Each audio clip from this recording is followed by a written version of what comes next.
Thank you, Madam President. It is a pleasure for me to deliver this speech on behalf of Mr. Blas Llano, who is the president of GRULAC, our geopolitical group that covers Latin America and the Caribbean. We would like to thank, first of all, to the government of the Republic of Rwanda for its hospitality, and especially to President Paul Kagame, General Paul Kagame, and of course the authorities of the Parliament of Rwanda, represented by Ms. Donatille Mukabalisa, President of such organization. I request a round of applause for the members of Rwanda, please. Thank you. Of course, I would like to include the people that participated making this possible, this event possible. People that kept the streets clean, the gardens really immaculated. This is a real example for the whole world. They created a visible image of the conference. Also, this goes to the teams of technicians and personnel of the mise en scene, and the wonderful generosity and goodwill of everybody in Rwanda. Thank you.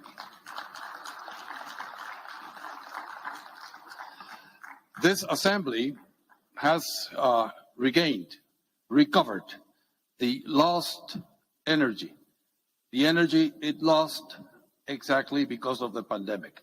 I think we're back to where we were before. With respect to the activity of our geopolitical group, GRULAC, for Latin America and the Caribbean, I would like to recognize the great effort carried out during the last 6 or 7 months in maintaining the reinforcement of the presence of this fortified union. I would like to thank in particular President Duarte.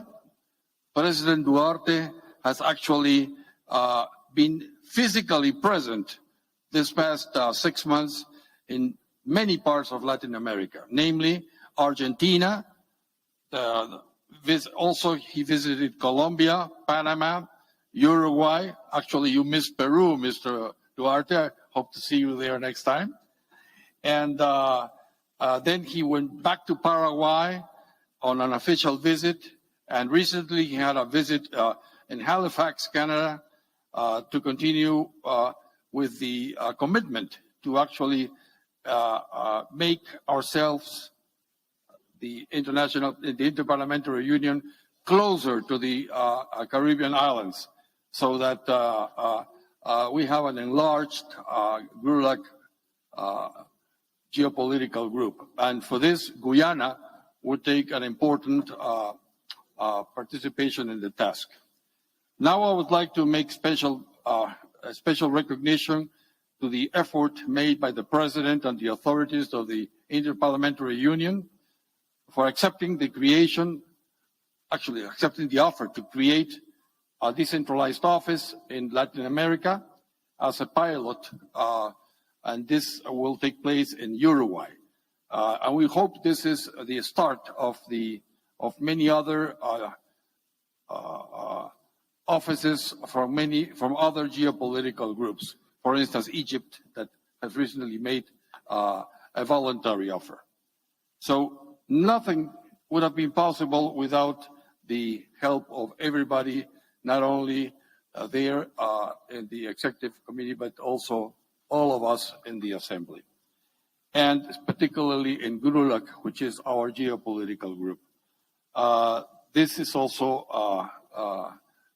important in the sense that we should give credit to Beatriz Argimon, who is Vice President of Uruguay and President of the Assembly, of the General Assembly. I would like to also state that Cynthia Lopez was actually very committed in the task that she carries out. And this was actually a motivation from the beginning to present her candidature to the Kremer Passy Award, convinced that she would actually make it, and she did.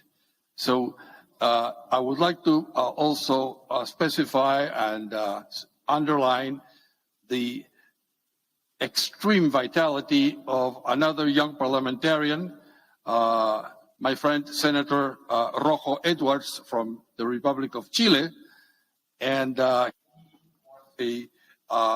very, very faithful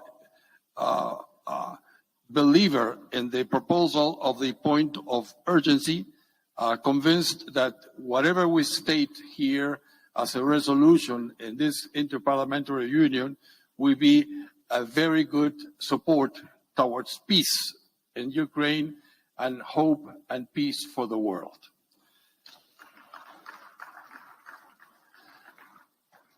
Finally, it was very important that South America was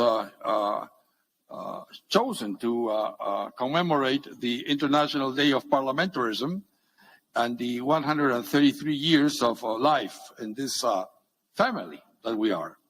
And we actually celebrated this a few months ago in Uruguay.